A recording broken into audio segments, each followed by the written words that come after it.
The armed forces of the Russian Federation continue the special military operation. Operational, tactical and army aviation, missile troops and artillery have neutralized 6 Ukrainian command posts, 53 artillery units at their firing positions, 162 manpower and military equipment concentration areas, 2 missile, artillery armament and munitions depots of the 56th Mechanized Brigade of the Ukrainian Armed Forces near Zaporozhye have been destroyed.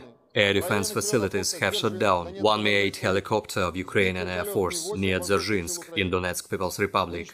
4 unmanned aerial vehicles have been destroyed near Maltsevka in Kharkov region, Ivanovka in Donetsk People's Republic, Priyutnoye and Argodar in Zaporozhye region. 21 projectiles launched by HIMARS and Olha MLRS, as well as 4 HARM anti-radar missiles, have been shot down in the air near Novaya Kakhovka and Antonovka Bridge in Kherson region.